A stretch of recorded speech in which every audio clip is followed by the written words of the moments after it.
ॐ गणेशाय नमः। ॐ विष्णवे नमः।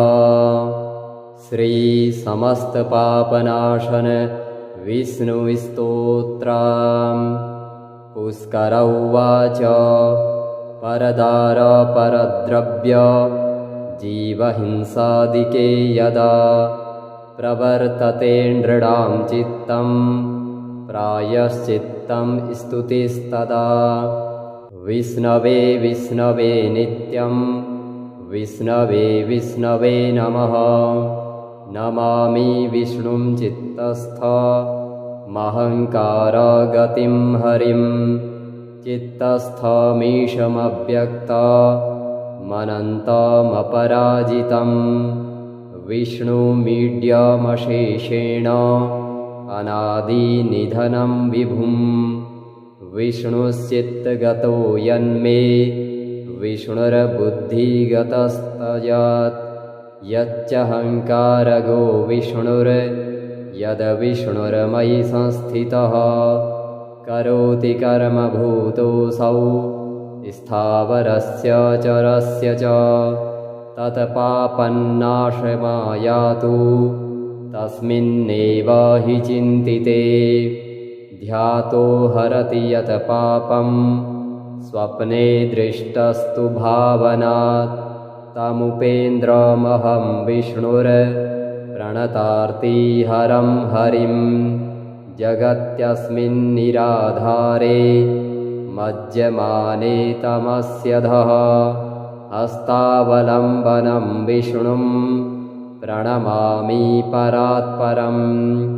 सर्वेश्वरेश्वर विभो परमात्मन्नधोक्षज हृषीकेश हृषीकेश हृषीकेश नमोऽस्तु ते। नृसिंहानन्त गोविन्द भूतभावनकेशव दुरुक्तं दुष्कृतं ध्यातं क्षमया घन्नमोऽस्तु ते। यन्मया चिन्तितं दुष्टं स्वचित्तवशवर्तिना अकार्यमहदत्युग्र तच्छमन्नय केशव। ब्रह्मण्यदेव गोविन्द परमार्थपरायण जगन्नाथ जगद्ध्यातः पापं प्रशमयाच्युत। यथा पराह्ने सायाह्ने मध्याह्ने च तथा निशि कायेन मनसा वाचा कृतं पापमजानता जानता च हृषीकेश पुण्डरीकाक्षमाधव। नामत्रयोच्चारणतः स्वप्ने यातु मम क्षयम्। शरीरं मे हृषीकेश पुण्डरीकाक्षमाधव पापं प्रशमयाद्यत्वं वाकृतं मम माधव। यद्भुजन्यत्स्वपन् तिष्ठन् गच्छन् जाग्रद् यथा स्थितः कृतवान् पापमद्याहं कायेन मनसा गिरा।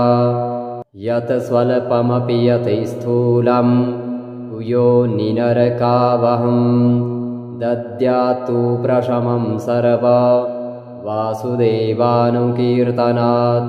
परं ब्रह्म परमधाम पवित्रं परमं च यत् तस्मिन् प्रकीर्तिते विष्णौ यत् पापं तत् प्रणश्यतु। यत् प्राप्य न निवर्तन्ते गन्धस्पर्शादिवर्जितं सूरयस्तत्पदं विष्णोस्तत्सर्वं शमयत्वधाम। परदार परद्रव्य जीवहिंसादिके यदा प्रवर्तते नृणां चित्तं प्रायश्चित्तं स्तुतिस्तदा। विष्णवे विष्णवे नित्यं विष्णवे विष्णवे नमः।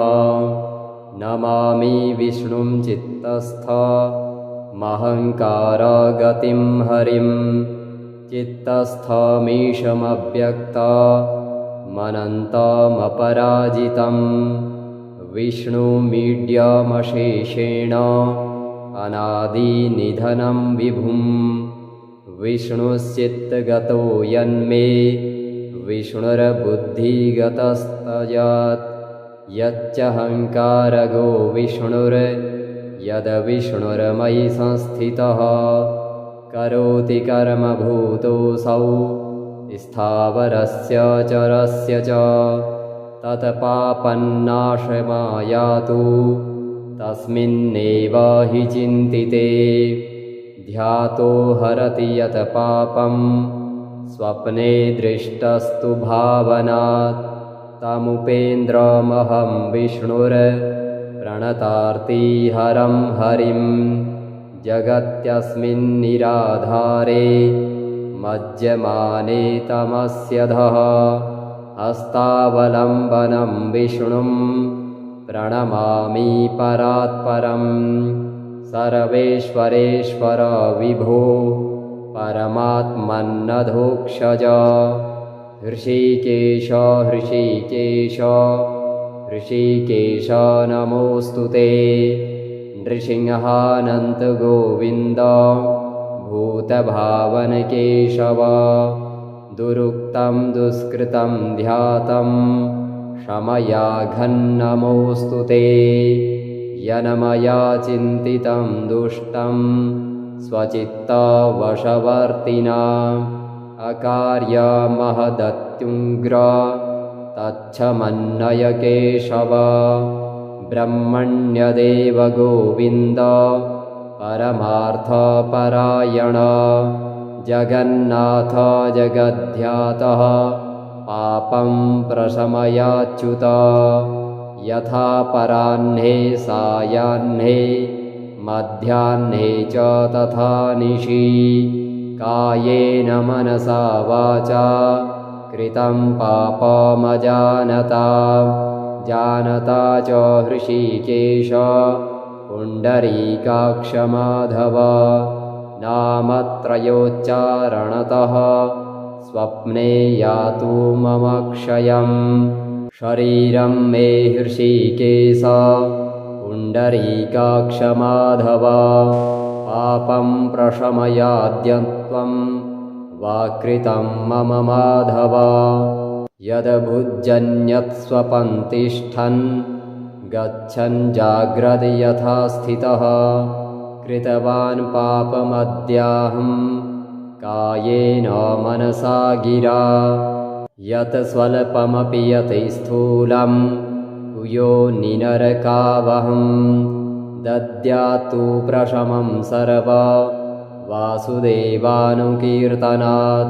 परं ब्रह्म परमधाम पवित्रं परमं च यत् तस्मिन् प्रकीर्तिते विष्णौ यत् पापं तत् प्रणश्यतु यत् प्राप्य न निवर्तन्ते गन्धस्पर्शादिवर्जितं सूरयस्तत्पदं विष्णोस्तत्सर्वं शमयत्वधाम परदार परद्रव्य जीवहिंसादिके यदा प्रवर्तते नृणां चित्तं प्रायश्चित्तं स्तुतिस्तदा विष्णवे विष्णवे नित्यं विष्णवे विष्णवे नमः नमामि विष्णुं चित्तस्थमहङ्कारगतिं हरिं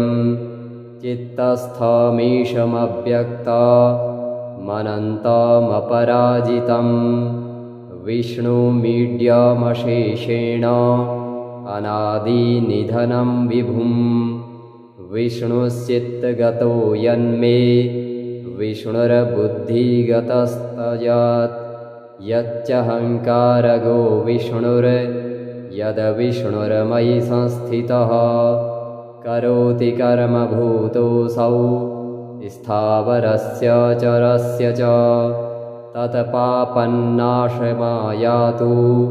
तस्मिन्नेव हि चिन्तिते ध्यातो हरति यत् पापं स्वप्ने दृष्टस्तु भावनात् तमुपेन्द्रमहं विष्णुर् प्रणतार्तिहरं हरिं जगत्यस्मिन्निराधारे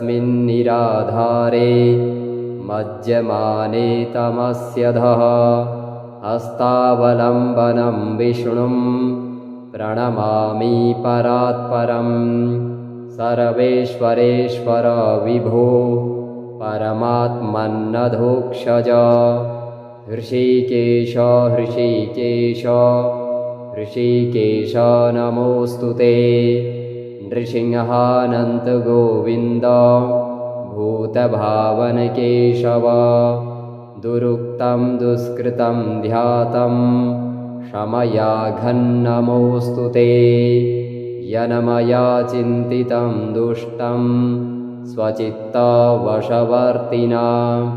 अकार्यमहदत्युग्र तच्छमन्नय केशव ब्रह्मण्यदेव गोविन्द परमार्थपरायण जगन्नाथ जगद्ध्यातः पापं प्रशमयाच्युत यथा पराह्ने सायाह्ने मध्याह्ने च तथा निशि कायेन मनसा वाचा कृतं पापमजानता जानता च हृषीकेश पुण्डरीकाक्षमाधव